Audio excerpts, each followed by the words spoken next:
Hey guys, Nick Campanella from Taylor Timepieces, and on today's video, we're going to be talking about something that I think is definitely prevalent in the watch collecting world these days, and it is the idea that a lot of these brands are running out of ideas, specifically Rolex, Tudor, not so much Omega and Grand Seiko, although I will say this, they I mean, there are so many lakes and rivers and trees that Grand Seiko has been naming a lot of their additions out of, and I think that Grand Seiko does a lovely job with their Soratsu finish, but I think that gotta think of something new. Gotta name it after some other things besides lakes and rivers. You're running out of lakes and rivers to name your watches after. So, with that being said, I mean, we have two pieces here. This is that vintage 16710 black dial, and you have this Batman right here, and they're both in stock. But it just, the idea that a lot of these brands are running out of ideas. I mean, you have a black dial piece, and it's a beautiful piece, and don't get me wrong, they do a wonderful job. But every year around this time when these new releases come out, end of March, beginning of April, you look at it, and I'm usually unimpressed. I mean, you have something like a black dial, and then they slap a green dial on it, and then all of a sudden now it's a watch that is $2,000 or $3,000 more. Or you swap the bezel for a bezel with two colors on it, and now all of a sudden it's a rare piece. And I don't know. I mean, you tell me, a lot of these movements are the same as well. If they do update it, they update the power reserve. Maybe by a couple hours, you go from the 72 power reserve, or you go from the 24, or the 2-day to the 3-day, or maybe something like this. But you look at brands like Panerai, that I think they have also gone through a limited edition craze. But you have power reserve as high as 10 days, and Rolex, the king of watches and crowns, can't pull something like that off. That's insane to me. I mean, yeah, listen, you ceramic bezel, slightly better power reserve, but I mean, this is just this. This is just this older model with a ceramic bezel and a slightly better power reserve. So I think it's something that should be changed. I mean, I'm not a watchmaker. I don't, I can't sit here and tell you, why they do what they do, but maybe there's some QC issues where they can't come out with a lot of these things that people are saying that they love. I mean, you have things like the Rolex Pepsi. They were saying that they were going to discontinue that piece because of the red dye. Basically, those that don't know, the red in the Rolex Pepsi is a little bit harder to get these days for whatever reason. But they don't innovate much. Now, granted, Rolex are Rolex, so you could say, hey, let's not fix what's not broken. Or and I get that. But even Tudor these days, man. I mean, you have Tudor, again, a lovely piece. You had the black chronograph reverse Panda. Then you had the white chronograph Panda. Then they came out with that pink, which, understandably, to appeal to, in many cases, their more feminine audience. But that went for a premium. That's going for $8,000, $9,000. And now you have this really cool turquoise Tiffany blue piece. But it's 15 grand, 16 grand, 12 grand, 13, whatever it is. They have as you know, when pieces first come out, they're coming out for a premium. So when these turquoise pieces first came out, they were, you know, $16,000, $17,000, and now they can be had for about $13,000, $14,000. And um, again, beautiful piece. But the only differential between that turquoise and that pink and that black and that white is this dial. So how is it that I can have a black dial Panda piece for 3600, and I gotta shell out an extra $7,000 to $10,000 for a pink or a turquoise? It's the same watch, same movement.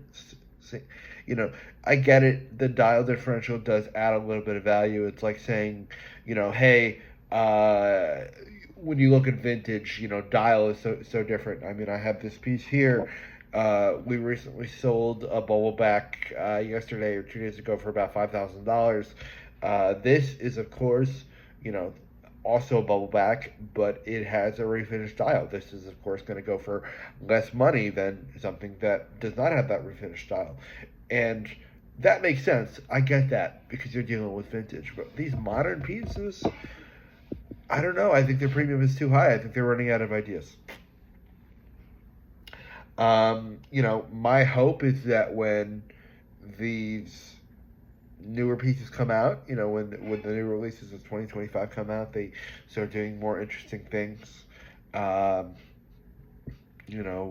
Possibly you have, the purple and green bezel. You have the, maybe up the power reserve a little bit. I mean, there's no reason why a brand like Panerai has a 10-day power reserve, and Rolex, you're stuck at like 72 hours. They have the funds to do that. I understand, people are happy with Rolex, and people, associate Rolex to a certain level of luxury, but then I think you should create a luxury product. We posted a Hublot on our social media the other day, and this morning actually, and the one thing someone said to me is, you never see someone say, as much crap as Hublot gets, you never see someone say, hey, my Hublot stopped working out of nowhere. But Rolex, all the time. So I guess this video is that plea to Rolex to come up with something different. There's no reason that after 20, 30 years, the greatest thing you can do is take this with a black bezel, GMT movement, and put a purple and black. You made half the bezel, not even the full bezel. You made a ceramic bezel and you made half the bezel purple. And granted, yeah, you updated the movements a little bit. Props to you, but keep in mind, this isn't in a 2 or 3 or 5 year differential. This is a 30-year journey. So for 30 years, you go from this to this. I think it's time to go back to the drawing board and come up with some interesting pieces. Again, please let me know your thoughts on where you see the market going, and if you think that Rolex should not make some changes. It's my humble opinion that yes, the watches are beautiful and they're amazing, but Rolex, Tudor, not so much these other brands, but definitely those two. I think the premiums are insane for a dial color. It's the same watch, but the dial's different. It's the same watch, but the bezel's different. You can get a bezel from someone like myself for maybe $1,000, $2,000, real genuine Rolex bezel, and you have a more expensive watch. I mean, when the Bruce Waynes came out, we would have a lot of people that would take these, vintage pieces and put a Bruce Wayne bezel on it. And in that regard, they would pay maybe $1,000 for a bezel, a real ceramic bezel, and you'd put it on the watch and it would look the exact same. Except, they would maybe spend $11,000 or $12,000 to get that look, rather than the $17,000 or $18,000 that Bruce Wayne on Oyster is going for these days. On the Jubilee, it's a little bit more, and I do think it's a beautiful piece. Again, this is not a video to say, hey, Rolex doesn't have a certain level of craftsmanship. They don't, show and showcase beautiful watches. Tudor isn't showing. I think that Flamingo blue dial absolutely gorgeous, but there's no reason why I can get a black variant of that watch for $3,600 to $4,000 depending on the condition, and I gotta pay $15,000 plus for a Tiffany blue Flamingo dial. I mean, it happened with the OPs. It happens a little bit with the Daytonas. With the Daytonas, I understand a little bit. I think the premium makes sense. You're looking at maybe a $2,000 or $3,000 differential between a black and a blue dial. But again, $10,000 plus. Come on, Tudor. $4,000 plus. You're Bruce Wayne. It's just a Batman with a different bezel. Again, this is really a rant, and I really appreciate everyone that gets to, watch these videos and discuss this stuff with me. But it was just something I was thinking about when essentially, a friend of mine offered me that Bruce Wayne, and I just said, hey, it's a beautiful piece, but you're buying an asset that one is becoming easier to get, unfortunately, because as a lot of these companies were bought out, and they really did expand their production of Rolexes actually in recent months, which is great for collector, not very good for a dealer. But two, there's no reason why you should be spending $4,000, $5,000, $6,000 on a similar piece with a different color bezel. Unless you really want that piece, I always say, listen, never expand your budget. Luxury watches are beautiful, but they are luxuries.